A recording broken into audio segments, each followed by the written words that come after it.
ಎಲ್ಲ ಬಂದಿದ್ದಾರೆ, central team ಬಂದಿದ್ದಾರೆ. ನಾನು ಹೇಳಿದ್ದಲ್ಲಿ 7 ರಿಂದ 9 ನಿನ್ನೆ ಇವತ್ತು ನಾಳೆ 3 ದಿನ ಇದ್ದು ಎಲ್ಲ ಏನು ಸ್ಥಳಗಳಿದಾವೆ ಆ ಸ್ಥಳಗಳನ್ನ ಪರಿಶೀಲನೆ ಮಾಡ್ತಾರೆ, ವೀಕ್ಷಣೆ ಮಾಡಿ ವಾಪಸ್ ಡೆಲ್ಲಿ ಹೋಗಿ ಅವರು ಏನು ನಿವೇಶನಗಳಿದಾವೆ, ಅವು ಜಾಗಗಳಿದಾವೆ, ಆ ಜಾಗಗಳು ಸೂಕ್ತವಾಗಿದಾವಲ್ಲ ಅಂತೇಳಿ ರಿಪೋರ್ಟ್ ಕೊಡ್ತಾರೆ. ಅವ್ರು ಕೊಟ್ಟಾದ್ಮೇಲೆ ಮುಂದೆ ನಾವು DPR ಅನ್ನು ರೆಡಿ ಮಾಡಬೇಕಾಗ್ತದೆ, ವಿಸಿಬಿಲಿಟಿ ಸ್ಟಡೀಸ್ಗೆ.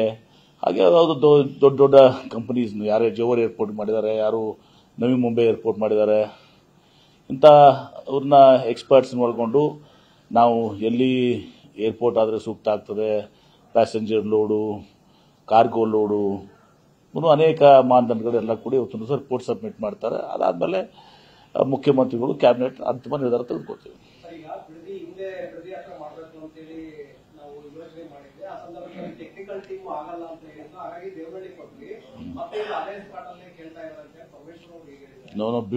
ನಾವು ಬಿಡದಿ ಸ್ಪಾಟ್ನಲ್ಲಿ ಮಾಡ್ತಾ ಇಲ್ಲ. ನಾವು ಮಾಡ್ತಾ ಇರೋಂಥದ್ದು ಒಂದು ಜಾಗ ತೋರಿಸಿದ್ದು ಕನಕಪುರ ರೋಡ್ಗೆ. ಬಿಡದಿಯಲ್ಲಿ ಸೈಟ್ನಲ್ಲಿ DK ಶಿವಕುಮಾರ್ ಅವರು ಅದನ್ನ ಗ್ರೇಟರ್ ಬಿಡದಿ ಒಂದೇನೋ ಅಲ್ಲಿ ಲೇಔಟ್ ಅನ್ನು ಮಾಡ್ತಾ ಇದ್ದಾರೆ. ನಾವು ಬಿಡದಿನೂ ಅಲ್ಲ, ಇದು ಹಾರೋಹಳ್ಳಿನೂ ಅಲ್ಲ. ಹಾರೋಹಳ್ಳಿಗೆ ಅಂಟ್ಕೊಂಡು ಕನಕಪುರ ರಸ್ತೆಗೆ ಇರುವಂತ ಈ 2 ನಿವೇಶನಗಳಿದಾವೆ, 2 ಜಾಗಗಳಿದಾವೆ. ಒಂದು ನೆಲಮಂಗಲ ಟು ಅಲ್ಲಿ ನಿಮ್ಮ ಕುಣಿಗಲ್ ರಸ್ತೆಗೆ ಇರುವಂತದ್ದಿದೆ. ಇವೆಲ್ಲವೂ ಕೂಡ 2 ಕೂಡ 50 ಕಿಲೋಮೀಟರ್ ವಿಧಾನಸೌಧದಿಂದ 50 ಕಿಲೋಮೀಟರ್ ಒಳಗಡೆ ಇದಾವೆ. ಕಟ್ಸಿ ಭೇಟಿಯಾಗಿ ಏನಾದರೂ ಅವ್ರು ಕೇಳೋದಿದ್ರೆ ಅಥವಾ ನಾವು ಹೇಳೋದಿದ್ರು ಕೇಳೋದಿದ್ರೆ ಆಗ್ತದೆ ಅಷ್ಟೇ. It's mayor formality.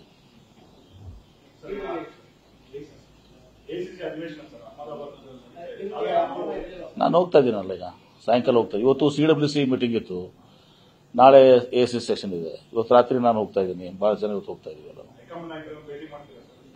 AC ಸೆಷನ್ದಲ್ಲಿ ಎಲ್ಲರೂ ಬ್ಯುಸಿಯಾಗಿರ್ತಾರೆ, ಭೇಟಿ ಆಗ್ತೀವಿ.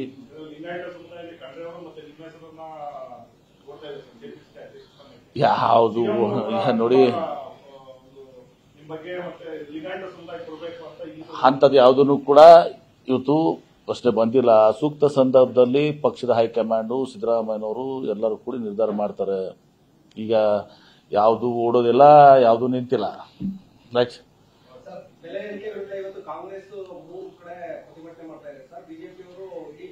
ಅದೇ ಪಾಪ ಬಹಳ ಮಜಗೂರ್ ಪಟ್ಟಿದ್ದಾರೆ ಅವರು ಬಿಜೆಪಿ ಅವರು.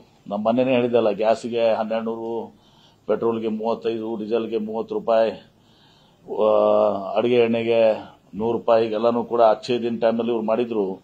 1 ರೂಪಾಯಿ 2 ರೂಪಾಯಿ ಅಲ್ಲ ಅಂತೇಳಿ 800 ಜಾಸ್ತಿ ಮಾಡಿದ್ರು. ಈಗ 2 ರೂಪಾಯಿ ಡೀಸೆಲ್ಗೆ ನಾವು ಪೆಟ್ರೋಲ್ ಹಾಕಿದ್ದಕ್ಕೆ ಅವರು ಪ್ರತಿಭಟನೆ ಮಾಡ್ತಾ ಇದ್ರು. ಈಗ ಕೇಂದ್ರ ಸರ್ಕಾರನೇ ಇವತ್ತು ಸಚಿವ ಮಾಡಿದೆ. ಈಗ ಯಾರು ವಿರುದ್ಧ ಪ್ರತಿಭಟನೆ ಮಾಡಬೇಕು?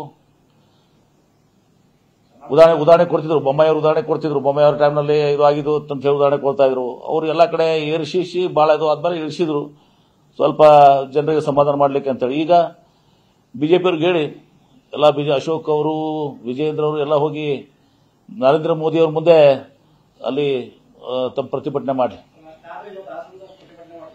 ಅದೇ ಎಲ್ಲ ಮಾನ ಮಾರದೆ ಬಿಚ್ಚಿದ್ರೆ ಮಾಡ್ತಾರೆ. ಇವತ್ತು ಮಜಗೂರ ಆಗಿದೆ. ಇವತ್ತು ಸಾಕಷ್ಟು ಹೋಗಿ ಪ್ರತಿಭಟನೆ ಮಾಡ್ಲಿ. ಈಗ ಏನ್ ನೈತಿಕತೆ ಏನು ಉಳಿತು ಹೇಳಿ, ನೀವೇ ಹೇಳ್ಬಿಡಿ, ಏನ್ ನೈತಿಕತೆ ಉಳಿದಿದೆ ಅವರು. ನಮ್ಮ ರಾಜ್ಯ ಸರ್ಕಾರ ನಾವು 4 ಲಕ್ಷ ಕೋಟಿ ಬಜೆಟ್ ಇದು ಮಾಡಿ ಎಲ್ಲ ಅಭಿವೃದ್ಧಿಗೆ ಅದಕ್ಕೆಲ್ಲ ಇದು ಮಾಡಿ 2 ರೂಪಾಯಿ. ಇವರು 65 100 ರೂಪಾಯಿ ಮಾಡಿದ್ರು ಪೆಟ್ರೋಲ್ ಅನ್ನ 58 95 ಮಾಡಿದ್ರು. ಗ್ಯಾಸ್ ಸಿಲಿಂಡರ್ 400 ಇದ್ದದ್ದು 1200 ಮಾಡಿದ್ರು. ಮತ್ತೆ ನಿನ್ನೆ ಕೇಳಿದ್ದೀನಿ, ಗ್ಯಾಸ್ ಸಿಲಿಂಡರ್ ಕೂಡ ಮತ್ತೆ 50 ರೂಪಾಯಿ ಜಾಸ್ತಿ ಮಾಡ್ತಿದ್ದಾರೆ. ನನಗೆ ಮಾಹಿತಿ ಬಂದಿದೆ, ಗ್ಯಾಸ್ ಸಿಲಿಂಡರ್ ಮತ್ತೆ 50 ರೂಪಾಯಿ ಜಾಸ್ತಿ ಮಾಡ್ತಾ ಇದ್ದಾರೆ. ಅದಕ್ಕೆ ವಿಜೇಂದ್ರ ಅವ್ರಿಗೆ, ಅಶೋಕ್ ಅವ್ರಿಗೆ, ಎಲ್ಲ ಬಿಜೆಪಿ ಅವರಿಗೆ ಹೋಗಿ ನರೇಂದ್ರ ಮೋದಿ ಅವ್ರ ಮುಂದೆ ಪ್ರತಿಭಟನೆ ಮಾಡಿ. ಗ್ಯಾಸ್ ಸಿಲಿಂಡರ್ಗೂ 50 ರೂಪಾಯಿ ಜಾಸ್ತಿ ಆಗ್ತಾ ಇದೆ ಈಗ. ನ್ಯೂಸ್ ಫಸ್ಟ್, ನಿರ್ಭೀತಿಯಿಂದ ನಿಮ್ಮ ಪರವಾಗಿ.